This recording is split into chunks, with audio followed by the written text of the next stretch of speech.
Howdy folks. Lauren and I are doing countertops in our kitchen right now, and some of the pieces that we got needed to be cut, so now I have some extra cutoff pieces. I decided instead of obviously just cutting on our countertops like you're not supposed to and nicking them up, I'm going to make actual cutting boards out of the leftover butcher block pieces. So I thought that I would experiment a little bit and try some different like burning techniques and sealers and see how they came out, and I liked it, so I thought I'd make a little tutorial video on how you guys could do it if you guys have some extra pieces of butcher block that you find. So let's get to it. All right, guys, so this is our extra piece of butcher block that we're going to be making into a cutting board right now. So after we cut it, we had some like really hard sharp corners here. What you want to do is you just want to take an electric sander with some high grit sandpaper like 220 and just run it right along the edges, make sure everything's nice and smooth, and then you can just wrap right around the corners with it to kind of round them off a little bit, make it a little bit easier on your hands. And then we're going to be using this bad boy, which was a gift. You can pick these up at Lowe's or Home Depot. I usually see them for around 15 bucks or so. And we're going to take this and we're going to start burning our butcher's block. Okay, so we're going to start burning our butcher block now. And you want to kind of get the technique down. And what I learned to do is we're going to be holding it maybe about 2 inches away from the actual board itself. And when we're making that nice slow stroke, we're going to stop past the actual butcher block. Because if we stop right at the edge, it's going to make a dark spot right here. We're going to try to make everything look uniform here. So we're going to be doing nice long strokes. And we're going to see if I can do this while filming. And we're going to take the lock off our torch here. And there we go.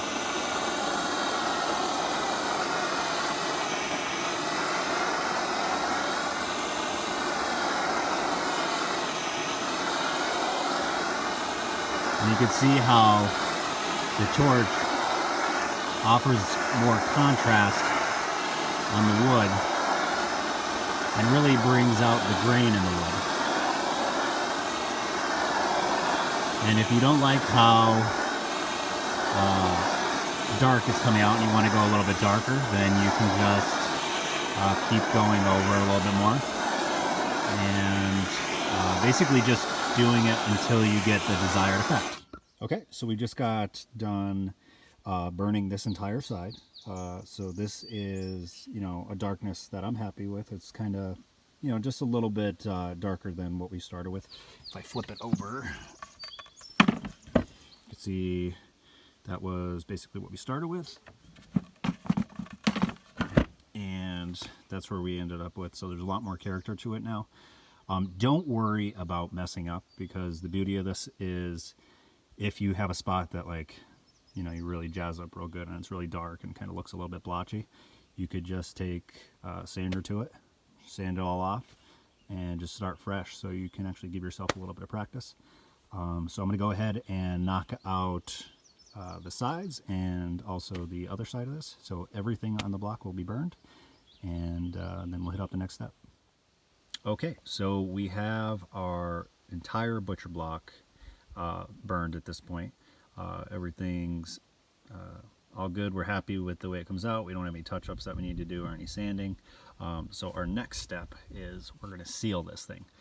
And this is what I have been using for our butcher block. Booze Lock. It's mystery oil. We don't even know what's in it. It's a mystery. It's an old family recipe, old booze family recipe here.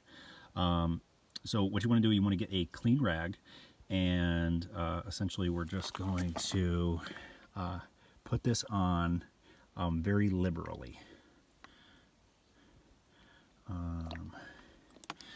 And we're just going to take our rag, and my rag does not look clean because I've used it a bunch of times for this. You can just keep using the same rag. I put it in a baggie once I get done with this every time I do it.